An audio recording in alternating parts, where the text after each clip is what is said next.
we are called to nurture the spirit and serve the community. Whoever you are, we welcome you. Wherever you come from, we welcome you.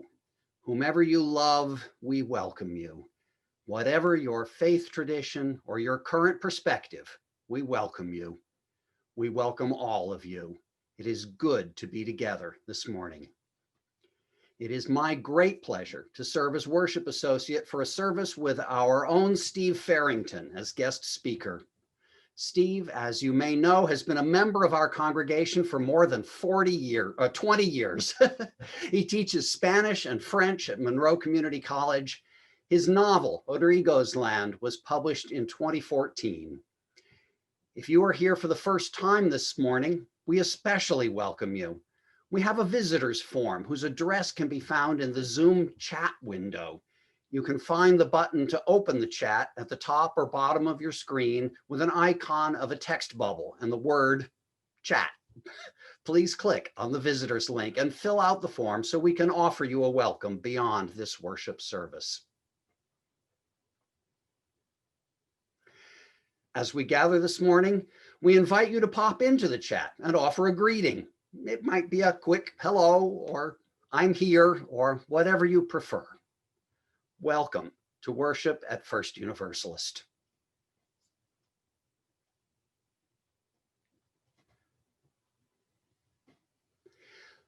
Let us join hearts and voices in singing together this morning, recognizing that even as we are muted in our own homes, we create a song across our city of Rochester, the country, and even the world.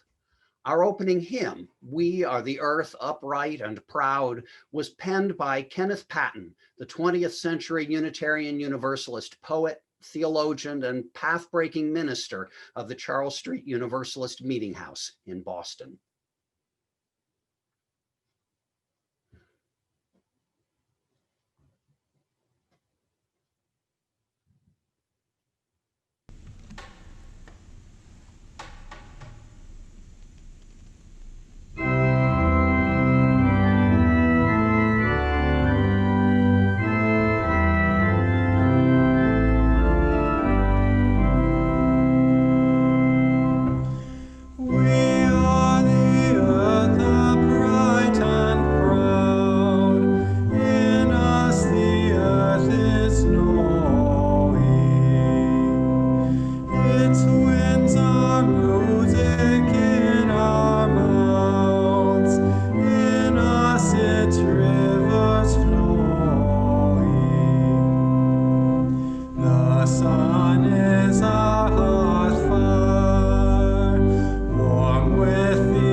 In 1946, my grandfather, the Reverend Clinton Lee Scott, was named superintendent of the Massachusetts Universalist Convention.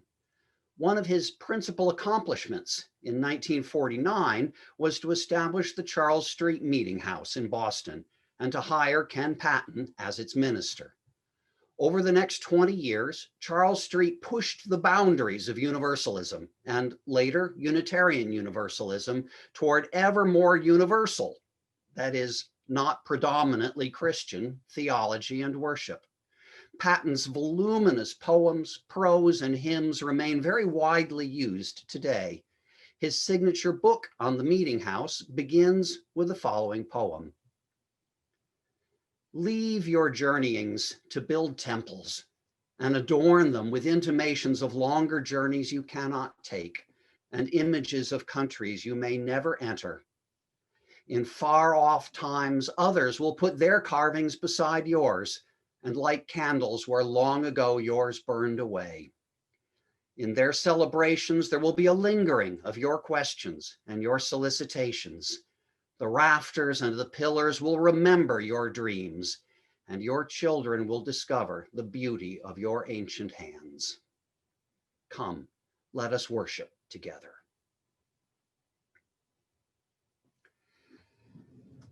As I light this chalice, and as many of you light your own at home, will you join me in saying our chalice words in unison? May we be a people of welcome, here to grow in heart and mind and spirit, and may we reach out to serve our community. Please join me now in our affirmation of faith, followed by the doxology. Love is the doctrine of this church. The quest for truth is its sacrament, and service is its prayer.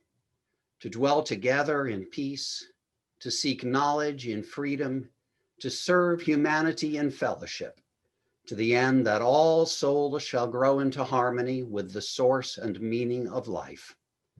Thus do we covenant with each other and with all.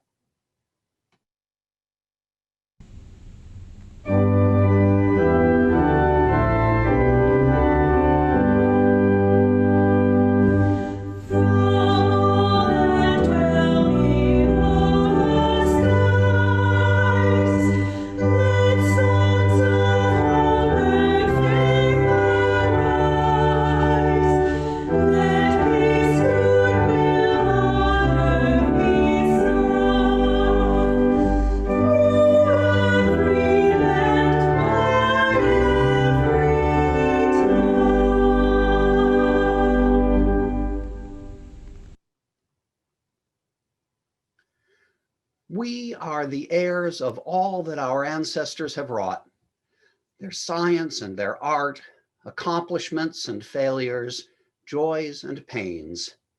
As people of faith, we aspire to leave more joys and fewer pains to coming generations. We commit our church to this task. We endow it with time and treasure, and we remember it each Sunday in our offering. Please copy and paste the link that you will find in the chat window to give online to the First Universalist Church, or feel free to send a check in the physical mail.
friends.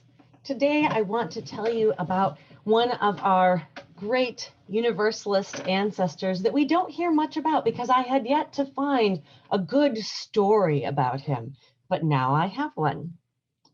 George de Benneville. George de Benneville went on to become a medical doctor, preacher, teacher, writer, translator, friend of the refugee, and advocate for Native American rights and the welfare of indentured servants. He is the father of non-creedal universalism in America and is recognized as the first Universalist preacher in America, having arrived 28 years before John Murray. But he didn't start out that way. George de Benneville was raised by his godmother, Queen Anne of England. Both his parents, who were part of the French aristocracy, had fled to the British royal court of London because they were Protestants, and it was not safe for them to be in France at the time because the ruling crown was Catholic. George was sent to sea at the age of 12 to learn navigation. Having teenagers, I cannot imagine someone being sent to the sea at the age of 12, but maybe that is what they all really need.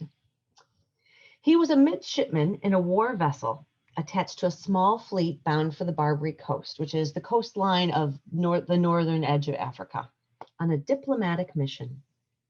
At this point in his life, he described himself as wildly believing in God, and belonged to a different class from mankind in general, and was self-exalted. Basically, he thought he was better than everybody else, and likely was in the habit of judging and condemning people he thought were less worthy than himself. So, everyone else. His ship arrived at Algiers in Algeria, and de Benneville explains what happens next. As I walked on the deck, I saw some Moors, who were Muslim, who brought refreshments to sell. One of them fell and injured one of his legs severely. Two of his companions, having laid him on the deck, kissed the wound and shed tears upon it, and then turning toward the rising of the sun, they cried in such a manner that I was moved with much anger at this pagan display. I ordered my servant to bring them before me.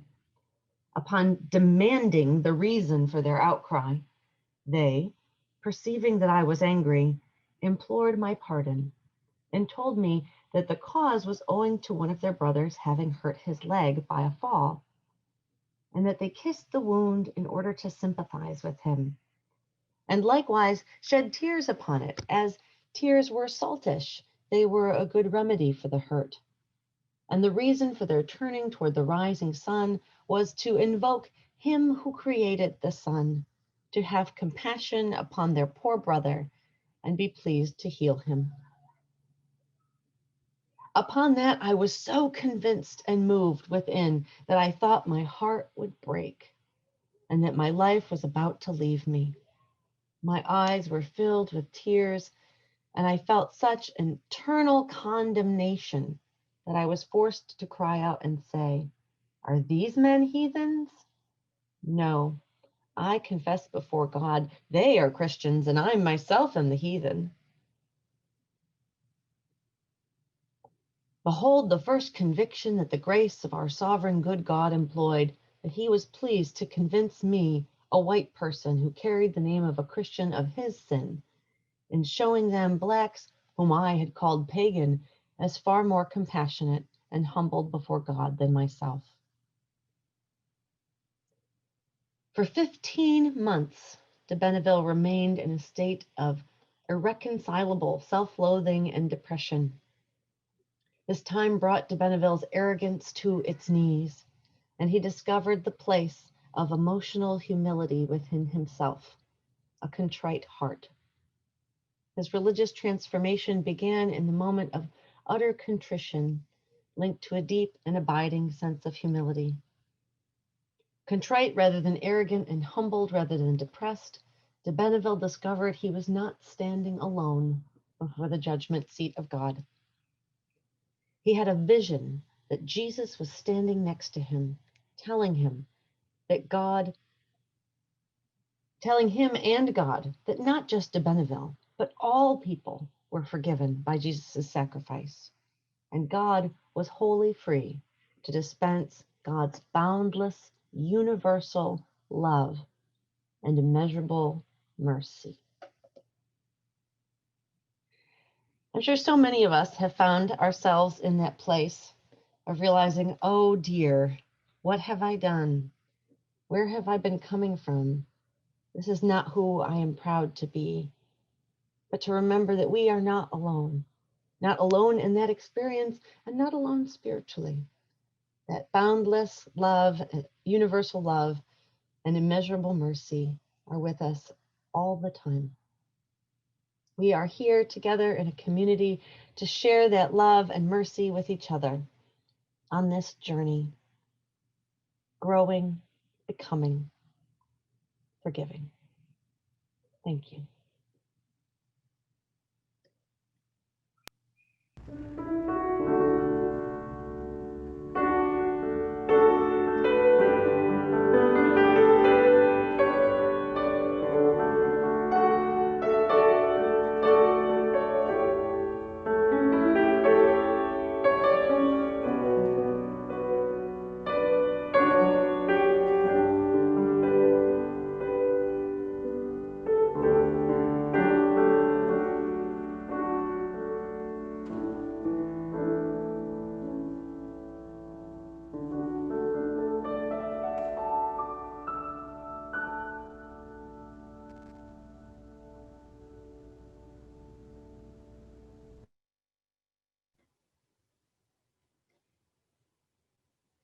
Each Sunday, we set aside a reverent time for the sharing of joys and sorrows. In sharing our personal highs and lows, we enlarge our circle of caring and strengthen our bonds with one another. If you would like to share, please use the chat window to do so, and I will do my best to give voice to your joy or concern, that we may affirm the community gathered here. Hal Bauer shares the joy of a sunny Sunday morning on which to replace barn windows.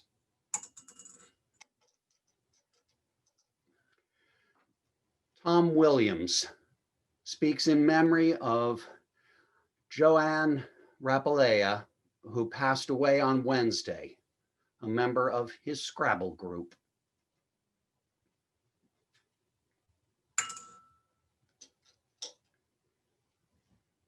Marty Eggers shares a joy.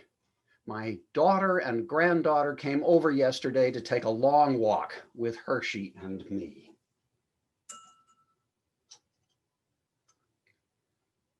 From Stephen to everyone, so glad to be with you all today, and greetings from me and Antonio from Brazil.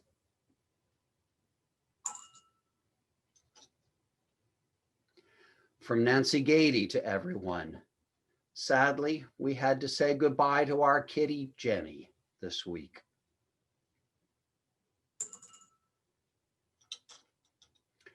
From Lois Baum to everyone. Thrilled to Zoom with my McAllister family from Brooklyn to Ohio to Colorado and back to Webster.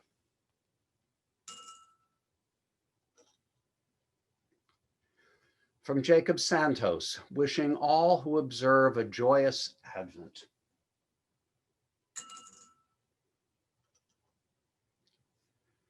From Jean Ott, sorrow that I have to visit an oncologist on Wednesday due to precancerous cells.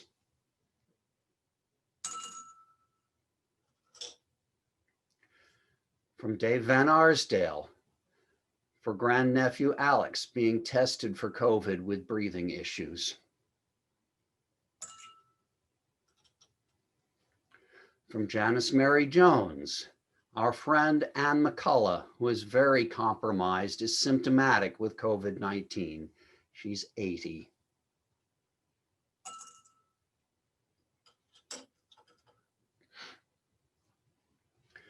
From Kelly and from me, this is the 5th anniversary of the death of Kelly's mother, Eileen Flynn.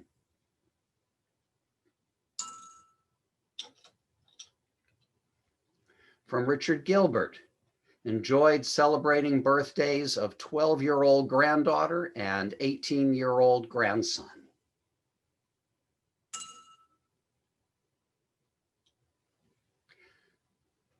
From Dwight Montague, I have learned that my job at Harris will be ending in December.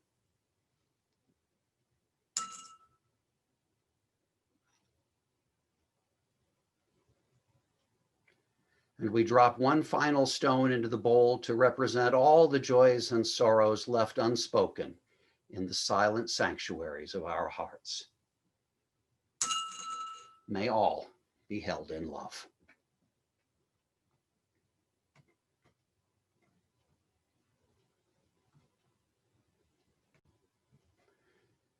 Our prayer this morning is by the 19th century Universalist poet, Henrietta Bingham.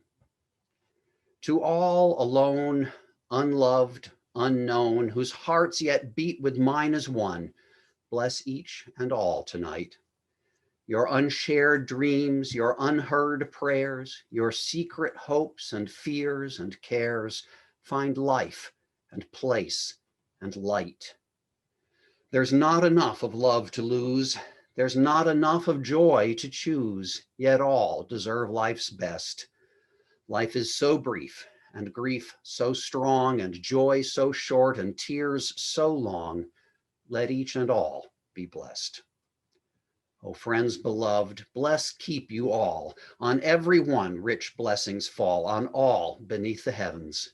Your eye from tears, your hearts from pain, your homes with joy, your store with gain. May peace to all be given.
Amen. Blessed be, and may it be so. Please join now in our hymn of contemplation. I know this rose will open.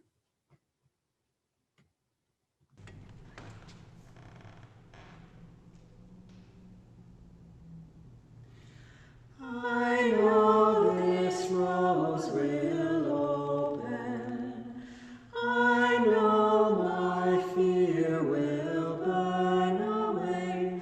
I know my soul will unfurl its wings. I know this rose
Our reading this morning is again from Kenneth Patton, a passage in which he describes his vision of an evolving universalism. Those who believed in and worked in the League of Nations, and those associated with its successor, the United Nations, are the pioneers of a new kind of human loyalty, loyalty to the race as a whole. Their idealism and commitment to the goal of world unity, world law, and world kinship increase one's faith that humanity can grow into such character and imagination as will be needed. Universalism as a religious movement began with an emphasis related to this. In the idea of universal salvation is the inherent idea as God as the parent of all people, who in loving kindness will see that all the children of earth are at last saved for eternal life. None is to be damned to hell. Other theologies divided people into sheep and goats, into the saved and the damned, but universalism affirmed the forgiving love of God and the unity of the human family, both in this life and in eternity. A century and a half ago, or 2 centuries now, when this movement was coming into being, there was little need for the worldview of today. 20th century communication and transportation had not drawn the globe into a compact community. This universalism was little more than a theological concept. Some of us, quite aware that we are adding new dimensions to an old name and movement, believe that the name universalism must expand to include these new universals, such as universal kinship, universal peace, universal welfare, universal health, universal freedom, universal security, universal science and understanding. We feel no hesitancy in demanding that the basic ideals and concepts of universalism grow to meet the necessities of a later time. Nothing we have believed can be allowed to bar us from the loyalties and identities that our own age requires of us, and these cannot be less than worldwide.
Good morning, friends. First off, let me just say I'd like to thank a lot of people this week who helped make this happen. Can everyone see me okay and hear me? If there's a problem with my sound, just send me a message, but I'll assume otherwise that everything's good. Yeah? Okay, good. Let me also say that I wrote this sermon, and if anyone would like a copy of it, I'll put my email address in the chat. So if anybody would like to have a copy of it, they can email me. And also, if you would like pictures, if you'd like to see some pictures from my recent journey, you can have a look at my Facebook from yesterday. I have pictures from my trip, and also pictures of Virtus with his kitten. So, someone once said that all theology is autobiography. With this in mind, I would like to tell you a bit about my journey regarding universalism as part of our collective story. Years ago, on vacation in Provincetown, Cape Cod, some friends and I rented a place on Howland Street. Someone told me that this was named after a man who'd fallen overboard on the Mayflower and had been rescued, then went on to have a large family. People such as Joseph Smith, the founder of Mormonism, and the Bush family came from this line. It rang a bell somewhere in my mind. Soon after returning home, I found myself talking with my mom, an amateur genealogist, about our family tree. Sure enough, as it turns out, we too are descended from this John Howland. I became mildly obsessed with the thought. It was almost as if, when I imagined Howland slipping into those cold waters after he fell off the Mayflower and clinging to a rope before just barely being rescued and pulled back on the board, and then reaching land in the wrong place. How very 2020. Something I kept playing over and over again in my mind. The past seemed to rush forward all at once as I thought about this more and more. It was a presence I could almost feel. I wondered, as my ancestor clung to the rope, was he motivated by a fear of eternal damnation, or perhaps a hopeful vision of what his life could mean? Or was he just cold and confused? Did he tie a knot and hold on as well as he could, praying for salvation? As survivors of the disastrous year of 2020, I think many of us can relate. Was it all part of a divine plan or just a problem with the ship? Was his hope and grit a feature or a bug? It's impossible to say. It was during another discussion with my mom that I learned about another ancestor, this time a mere 6 generations back. This ancestor was Elijah Brown, a Universalist. He had been a soldier in the Revolutionary War who lived and died in Paulette, Vermont. Like many following the war against the British, he moved west and farmed in southern New England. Soon afterward, his children and other relatives moved on to Clyde, New York, where my family remained for 2 centuries, marrying those descended from John Howland in and around Wayne County, New York. I've been able to visit Paulette, Vermont 3 times, and most recently visited the cemetery where my ancestor and other relatives are buried. Each time I go, I stand beside the creek that flows through the village. I know it might sound strange and maybe a bit hokey, but standing there beside the water, imagining the lives my ancestors lived there, makes me feel connected to the place in a way I can't quite describe. I imagine them standing in its shallows, fishing and enjoying the fresh New England air. Last month, at the end of October, I was fortunate enough to choose a bright fall day when the colors of the leaves in the nearby Taconic Mountains were especially lovely. And I stopped beside an old schoolhouse and wondered if people of my family had once learned to read and write in that place. Even as a young Methodist, like a man I will mention later, before I decided to become a UU, I was always someone who identified with Quakers, abolitionists, and other peace-loving nonconformists in early American history, which I studied at SUNY Brockport along with languages in the 90s. Although they were far from perfect, Universalists are part of this history and this proud heritage. And discovering this family connection was something that inspired me to want to learn to study and learn more. One book that has meant quite a lot to me on this journey has been Universalism 101 by Richard Trudeau. I highly recommend it. By Richard Trudeau. Although my friend Michael Scott, whose family is arguably Universalist royalty, he has filled me in on some of the gaps.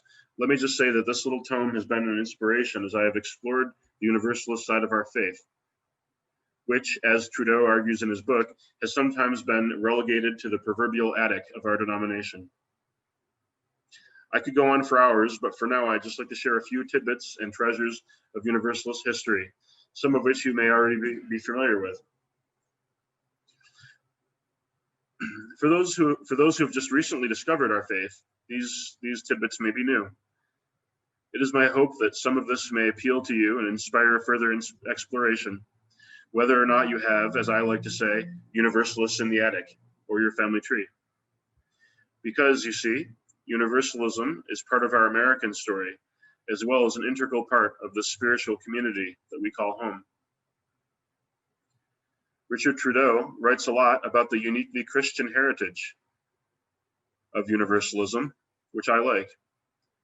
I find myself personally identifying with a liberal Christian heritage, despite my ambivalence, especially as a gay man. I can't remember who said it, but to offer an analogy, for you use in our relationship with Christianity, it's almost like being a child of immigrants. We may look and talk like someone from the home country, but it wouldn't be accurate to say that we are of that country, or would we truly belong there. My personal spirituality is enriched by the study of Buddhism, something that may have shocked my Universalist ancestor. As the Dalai Lama said, open your arms to change, but don't let go of your values. And I think about that when I think of Michelle's lovely story today with George de Benville, opening your arms to change, but not letting go of your values.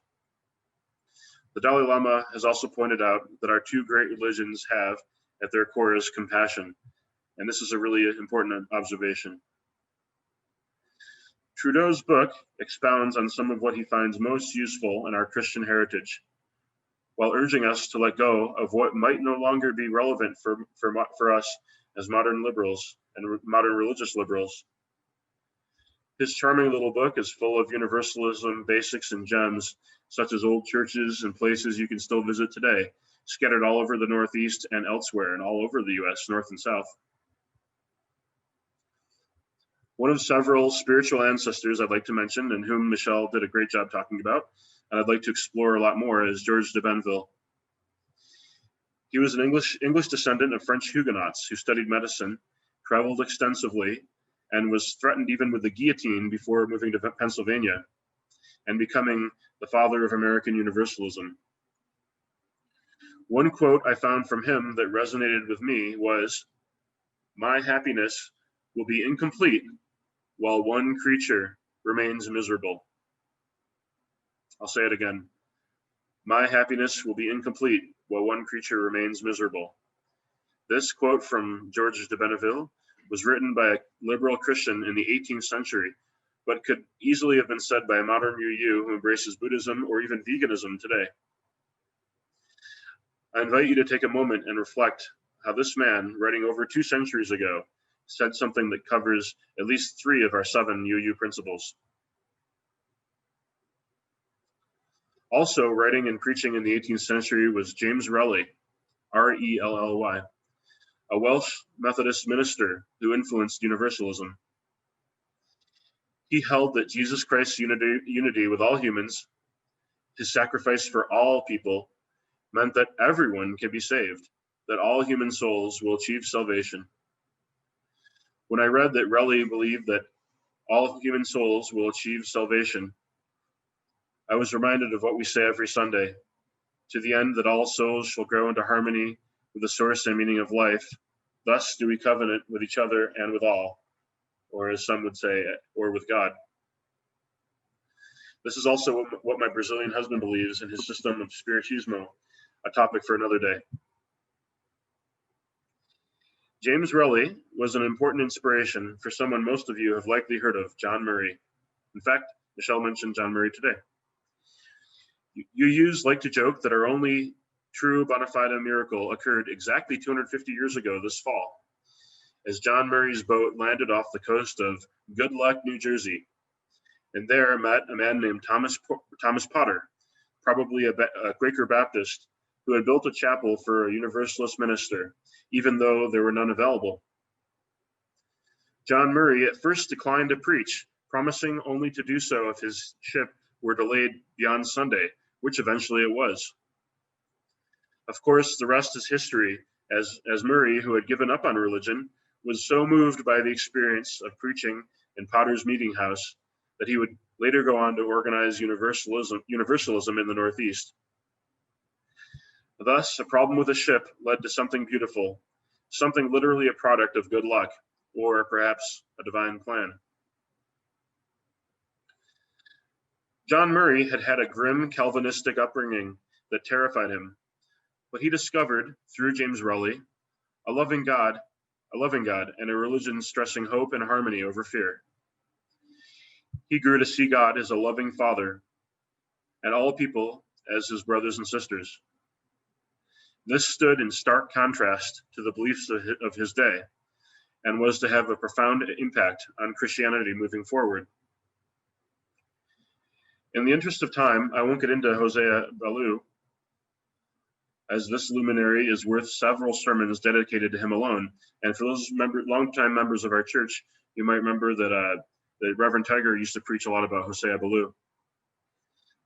For now, I will leave you with one tidbit that I came across that I thought was interesting. He said, in the relationship between God and humanity, God is not the dissatisfied party. I don't really know what that means at all, but I want to revisit that for sure. As time went on, the Universalists were very successful, perhaps a bit too much so. However, they felt the need to have some kind of codifying of what they believed as a group. To this end, in 1803, they met in Winchester, New Hampshire, a small town I visited last month. Here, the famous Winchester profession was agreed upon, which included the following language.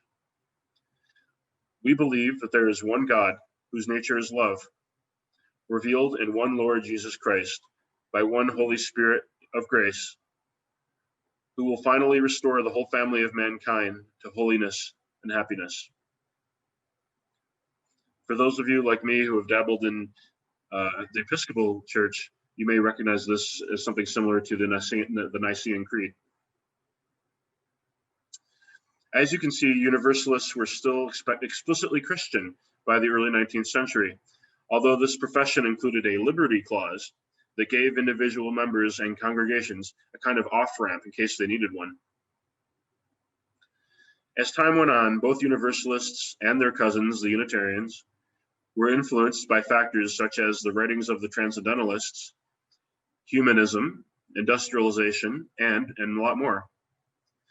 Obviously, many but not all Universalists were abolitionists and in favor of what we might consider today social justice in its many forms. Unlike the Unitarians, who were highly educated and associated with the elites around Boston and Ivy League schools, Universalists tended to be humble laborers, often farmers like my ancestors in Vermont. I like to think that our church on South Clinton still has a touch of that down-to-earth, unpretentious vibe associated with universalism even today. I like also to envision my ancestors in Vermont and New York as fervent abolitionists, but I know this was probably unlikely. One of Elijah Brown's grandsons fought in the Civil War. I imagine him inspired by Harriet Beecher Stowe or Henry David Thoreau, perhaps nursed back to health or immortalized in poetry by Walt Whitman. I hope he was at least glad to know that he participated in some small way in the freeing of enslaved people.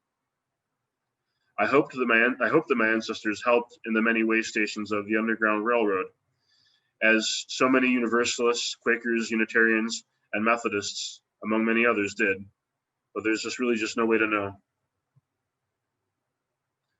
Which social injustice endeavors can we take part in today that would make our descendants proud? What small acts of kindness may have unknown consequences that ripple through time, like the rivulets flowing on a Vermont stream, or light bouncing off of the various jewels of Indra's net? I hope that all my ancestors supported empowered Universalist women, such as Olympia Brown, no relation, one of the first women ministers and a strong suffragist. I hope they read the works of Unitarian author Margaret Fuller, an early feminist and transcendentalist writer. The early Universalist homeland, if you will, was very much southern New England and stretching into New York State and Pennsylvania and beyond. People eventually carried the Universalist message far and wide, all throughout North America, including the Deep South. And you can talk more to Michael Scott about learning more about the heritage in the Deep South. Even to Japan, there were Universalists even in Japan. At one point, it is believed we were one of the top 5 or 6 denominations in the United States. However, our numbers dwindled as the 20th century dawned and then wore on. So what happened? The short answer is, we Universalists were the victims of our own success.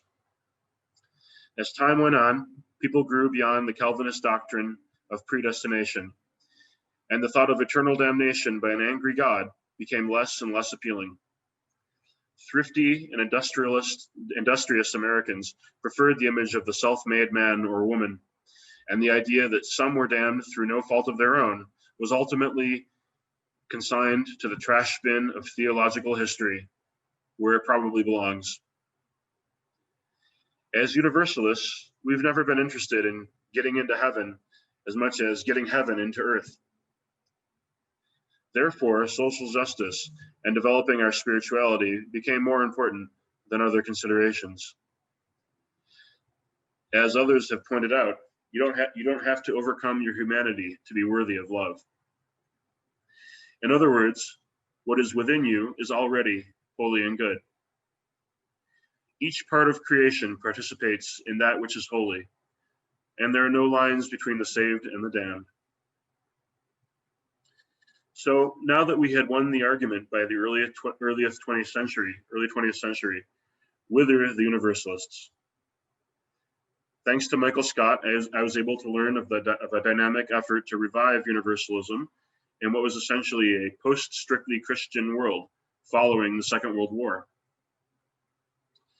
Michael's family was pivotal in this transformation at the Charles Street Meeting House in Boston into what would essentially be a liturgy and a church culture that we would recognize as UUs today.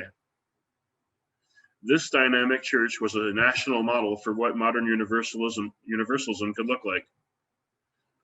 It was multicultural and embraced even neo-paganism and humanism, even in the dark days of McCarthyism.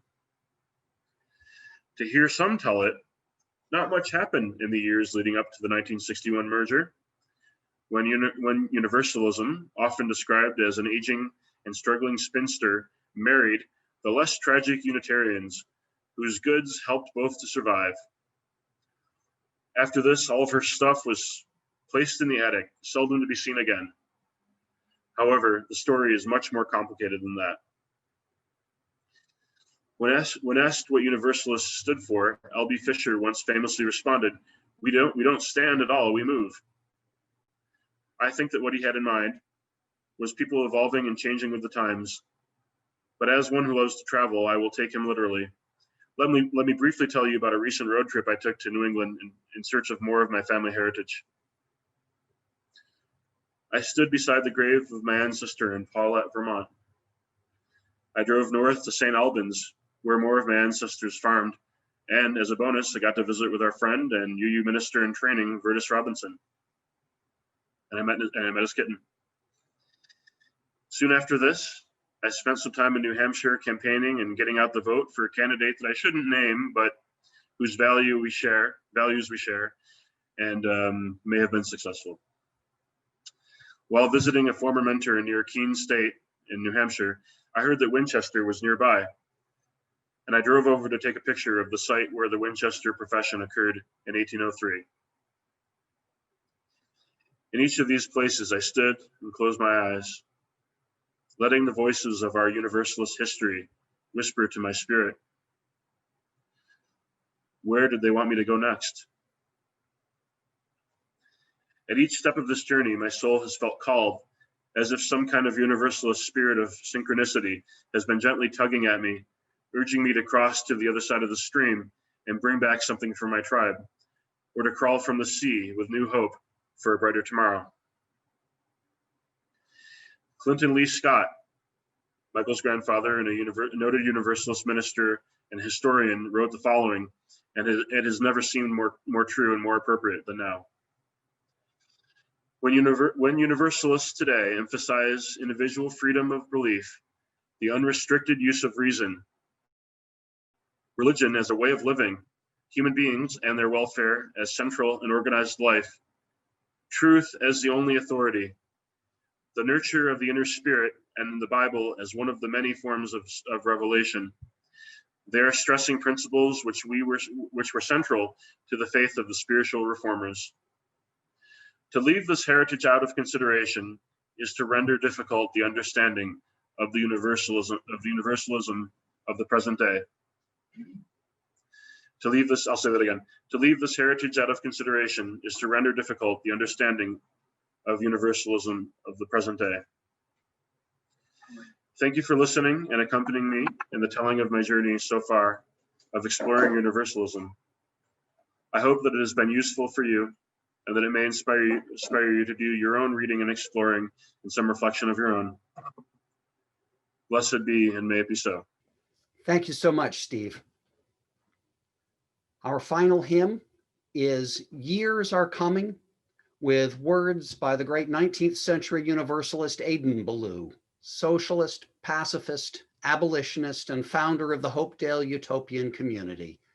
We invite you to remain muted, but sing out joyfully from home, again creating a collective song across the miles between us.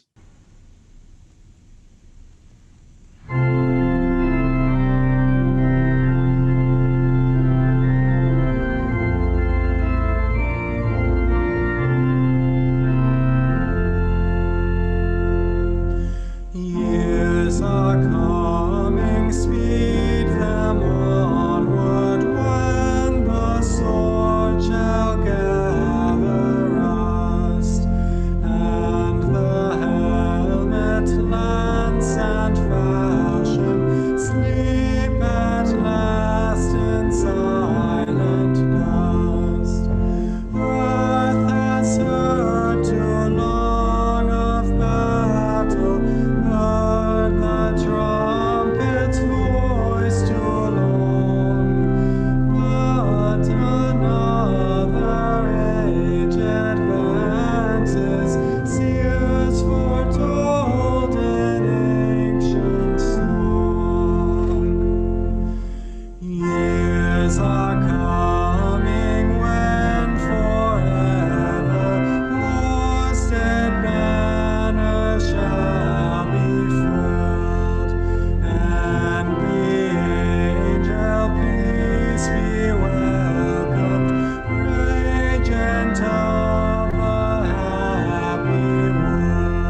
As we extinguish our chalice flame this morning, let us read together the words printed in your order of service and on the screen. We extinguish this flame, but we keep its light in our hearts with its message of love and justice, taking it outside these walls to the world we live in until we are together again.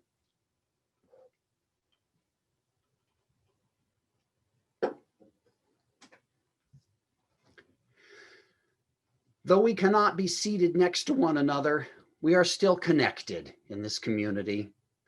As we come to the close of our service, I invite you into an embodied practice of holding hands from a distance. If you are joining us by video, please change your view to gallery mode instead of speaker mode. Then reach your hands to the edge of the screen.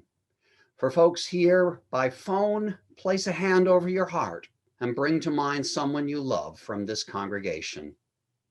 We close with words of the pioneering Universalist minister Olympia Brown, the first woman ordained in 1863 with the consent of an established denomination.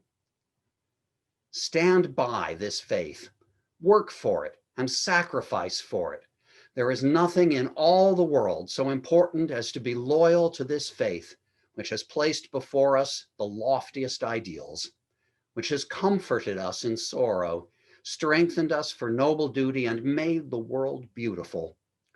Do not demand immediate results, but rejoice that we are worthy to be entrusted with this great message, that you are strong enough to work for a great true principle without counting the cost. Go on finding ever new applications of these truths and new enjoyments in their contemplation, always trusting in the one God which ever lives and loves. And let the people of the congregation say, Amen. As a final ritual, I invite you one and all to type into the chat together and to share the words, I carry our history forward. May this be a pledge we make to one another.